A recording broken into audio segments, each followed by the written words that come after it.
દોસ્તો E20 પેટ્રોલનો જે case છે તે હવે કન્ઝ્યુમર કોર્ટ સુધી પહોંચ્યો અને કોર્ટે કહ્યું કે કાં તો તમે ગ્રાહકને નવી ગાડી આપો જે તેઓએ લીધી હતી, કાં તો તમે એને 20 લાખ ને 50,000 રૂપિયા આપો અને વધારાના 1 લાખ રૂપિયા તેમને તમને પ્રેશર તમે એ ગ્રાહકને કરો છો તેના પણ તમને એમને આપવા પડશે। હવે E20માં ઘણા બધા લોકોની ફરિયાદ આવે છે કે તેની જે ગાડી છે તે બંધ પડી છે।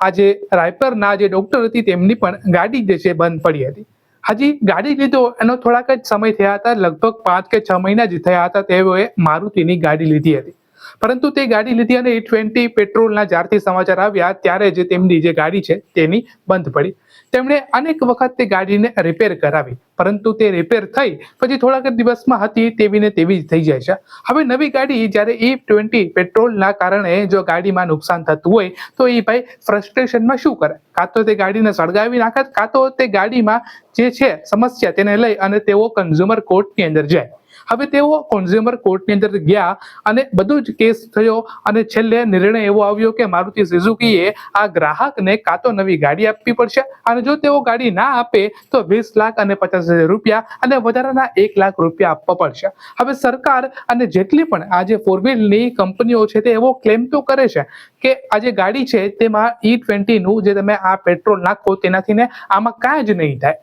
પરંતુ થયું એવું કે આ ગાડીઓ તો બગડી, કોઈક લોકોએ કોર્ટની અંદર કેસ પણ કર્યા અને છેલ્લે કોર્ટનો જે નિર્ણય છે એ કંપનીને બદલે એ ગ્રાહકને ગયો। એનો મતલબ એ ક્લિયર કટ થઈ ગયું કે E20 જે છે તે તમારી બાઇક હોય કે કાર હોય એમાં નુકસાન તો કરે જ છે, એ તો 100%ની વાત છે।